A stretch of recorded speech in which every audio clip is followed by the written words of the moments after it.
We got to be watching what's going on out there in terms of consumer sentiment, in terms of the dynamic of the marketplace. And as we spot the trends, identify the trends, then we must become skilled at tracking the trends and then strategizing as a result of the trends so that we can capitalize on them rather than become victims of them. Great entrepreneurial thinkers are really good at trend tracking. They have an alertness factor about what's going on in their market and in the national market. And they keep a good handle on that. Let me tell you one of the trends that's going on that I had a lot of fun tracking. At U.S. Learning, we created a model called The Evolution of Selling. My co-author, Ken Blanchard, has a great line. He says, the greatest salespeople today are the men and the women who lead with their ears. Write that one down, too. Lead with your ears. You see, years ago, the greatest salespeople were the people who stereotypically did all the talking. They said, boy, let me tell you about my company. Let me tell you about our service. Let me tell you about me. Let me tell you about our track record. Let me tell you, let me tell you, let me tell you. You see, the greatest sales professionals today, I am unswervingly convinced, are the men and the women who say, you know, I'm excited to tell you about some of the things we feel we can do for you, but before we get to there, I want to find out where you're coming from on some things. He said, okay, if I ask you some questions. They love it. It's needs analysis. It's trust building. You see, I am convinced that the very successful entrepreneurial thinkers in business today are becoming rapidly aware of the fact that trust and stress are inversely proportional in business relationships. You see, when we do a good job of building trust, trust goes up and stress comes down. Now, why is it that the product pitch and the hard sell really don't work anymore? It's because they are high-stress sales tactics which cause stress to go up and trust to come down. And that's not good. We got to be so good at dealing with people that we are sincerely doing a great job of building trust. And if we're doing that and doing that well, great things are going to happen. So let me show you, first of all, the undesirable model. And the undesirable model works something like this. Trust is low, stress is very high. Maybe there's some pressure in the means or method of our presentation. It's not working well. Stress goes up. Now, when trust is low and stress is high in a relationship, guess what happens? Our conversion rate becomes much shorter.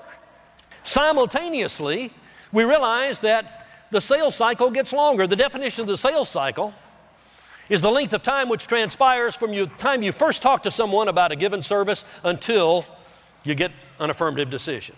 Sales cycle is measured in time, as you know. The greatest salespeople on the planet, have you ever thought about it? The best salespeople are the men and the women who just seem to magically possess an inherent ability to compress more achievement and thus more income into a given measurable time frame.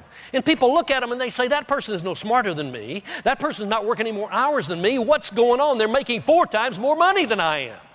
And the answer is they are compressing more achievement into a given measurable time frame because of their uncanny, atypical skill of building trust and advancing relationships. They're keeping stress low and trust high. Now, sometimes it's challenging. How many of you ever have to deal with a weirdo? Okay. What's a weirdo? Somebody who's different from you, right? How many of you even happen to be sitting next to a weirdo this morning? Anyone at all? Okay. How many of you at this point are pretty sure you got a speaker on the stage who's a little bit weird today? I'm not going to deny that. You know, we've got a southern comedian from down outside of Memphis. His name is Brother Dave Gardner. Brother Dave had a great line. He thought he was being funny, but I thought this was deep psychology. He said, what we've got to remember is everybody's weird once you get to know them. And you know, that's pretty good stuff. Everybody's got their idiosyncrasies, but friends, if there's a communications gap to be closed, it's our job to close that gap, isn't it? Say yes. It's our job to close the gap. We close those gaps, great things happen. If we're going to have committed champions, we've got to make sure their head's screwed on straight. I want to talk about what I call the we-they syndrome. I think the word we is a wonderful word for an organization trying to get everybody on the same page. I think the word they is an adversarial word. I think the word they needs to be reserved for people and organizations in brown. I think the word the concept of they should be about people who are indeed in the freight business who are not with FedEx Freight, your competitors. use the adversarial word properly. The word we should be used for all the internal customers in the entire organization. I think we should tell our people moreover, and again, I'm the outsider looking in your window, but you're paying me to come with recommendations, so let me give you one right now. Don't ever let anybody say things again like, well, I'm from the American Freightways side. Hey, they're talking ancient history. I'm from the Viking side. There are no sides anymore. Let me give you a scientific fact about a boat. You can't sink half of one of them.